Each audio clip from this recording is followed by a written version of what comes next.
Salut à tous, aujourd'hui je vais vous donner 3 raisons pour lesquelles il faut que votre poids soit plutôt réparti sur le pied avant. Donc votre poids réparti sur votre pied avant.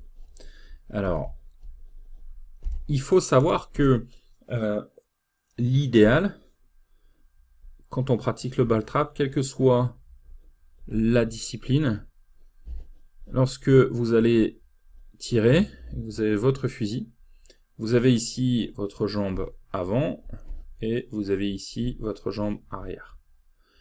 Votre poids doit être plutôt sur la jambe avant. Votre poids doit être plutôt sur la jambe avant.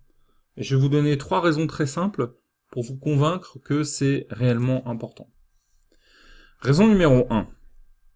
Si votre poids n'est pas sur la jambe avant, mais il est sur la jambe arrière, vous risquez de vous prendre le recul et de tomber sur les fesses. Ok, vous risquez de tomber par terre, tout simplement parce que vous allez prendre une poussée qui est due au fusil, à l'explosion de la cartouche, une poussée vers l'arrière, et si votre poids n'est pas sur l'avant mais est sur l'arrière, vous allez tomber comme un rien en arrière.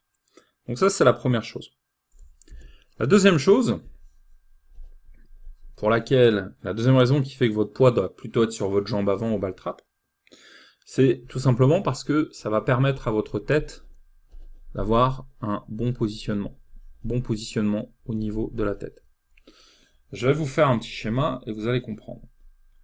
Lorsque vous êtes vraiment les deux pieds côte à côte, ok, si je vous fais de profil, voilà, ça c'est vous êtes debout, et vous avez les deux pieds côte à côte, d'accord, et bien il va y avoir un alignement parfait. Ok, on pourrait vous coller contre un mur. Maintenant, c'est toujours la raison numéro 2, avoir un meilleur positionnement de la tête. Maintenant, si il y a un petit peu de votre poids qui est sur la jambe avant, il ne s'agit pas de s'appuyer comme un malade sur sa jambe avant, mais de mettre un peu plus de poids sur la jambe avant ici. Qu'est-ce qui va se passer? Mécaniquement, et c'est lié à la biomécanique, à votre corps. Mécaniquement, donc ça c'est vous, votre tête, elle va être un petit peu en avant. C'est-à-dire que, en clair, votre joue, je vais changer de couleur, je vais le faire en bleu ciel.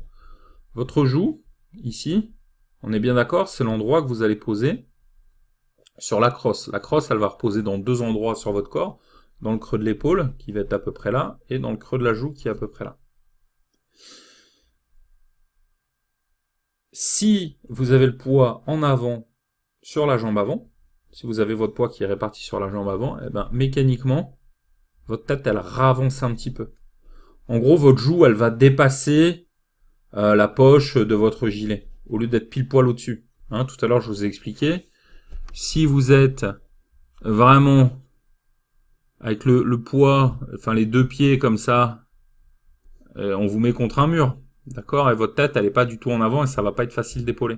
Donc il faut qu'il y ait une légère bascule du corps vers l'avant pour pouvoir épauler facilement et pour avoir un bon point de contact de votre joue sur la crosse. Et bien le fait de mettre le poids sur la jambe avant, mécaniquement, ça vous fait vous pencher très légèrement. C'est quelques degrés, c'est très très peu, mais ça vous permet d'avoir une position d'épaulé qui est bien meilleure. Et enfin, le troisième point pour lequel c'est important d'avoir son poids sur la jambe avant, c'est pour une question de régularité. Et ça, c'est très simple à comprendre.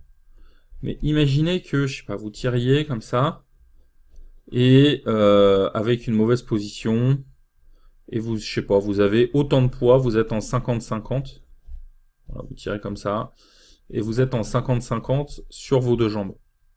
Si vous êtes en 50-50 sur vos 2 jambes, en fait, vous allez avoir 2 axes de pivot.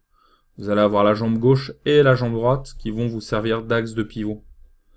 Comment est-ce que vous voulez avoir un swing régulier si vous avez 2 axes de pivot? C'est beaucoup trop compliqué.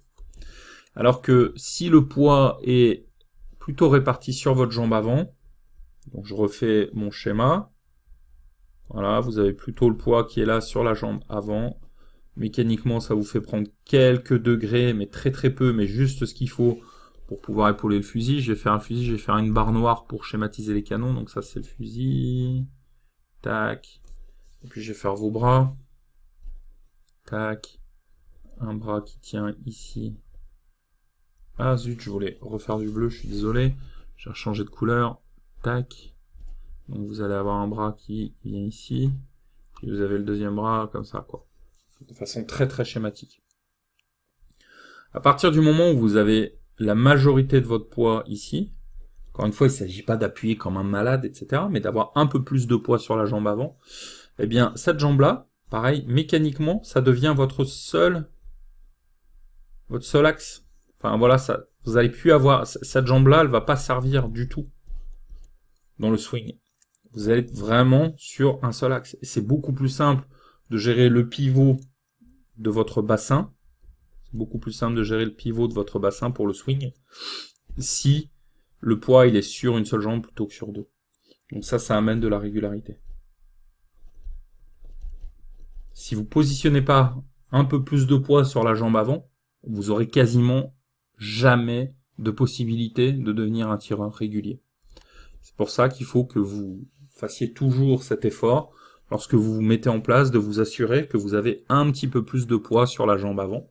Donc vous la ravancez un petit peu, et vous basculez légèrement vers l'avant. Ça va vous permettre de mieux épauler, ça va vous permettre de bien gérer le recul, et de ne pas avoir peur du fusil, et ça va vous permettre également d'avoir plus de régularité avec un seul axe de pivot. Voilà. J'espère que cette petite vidéo vous aura été utile. Juste un mot. Si vous êtes sur YouTube, vous avez un lien dans la description qui vous permet de télécharger une vidéo gratuite d'1 heure. Ça vous donne des astuces, des méthodes de tir qui donnent des résultats concrets. Et si vous êtes directement sur le blog, eh bien, vous avez qu'à simplement utiliser le formulaire qui se trouve ci-dessous. Et vous recevrez votre formation gratuite dans moins de 2 minutes sur votre boîte mail. Je vous dis merci d'avoir suivi cette vidéo et à très bientôt.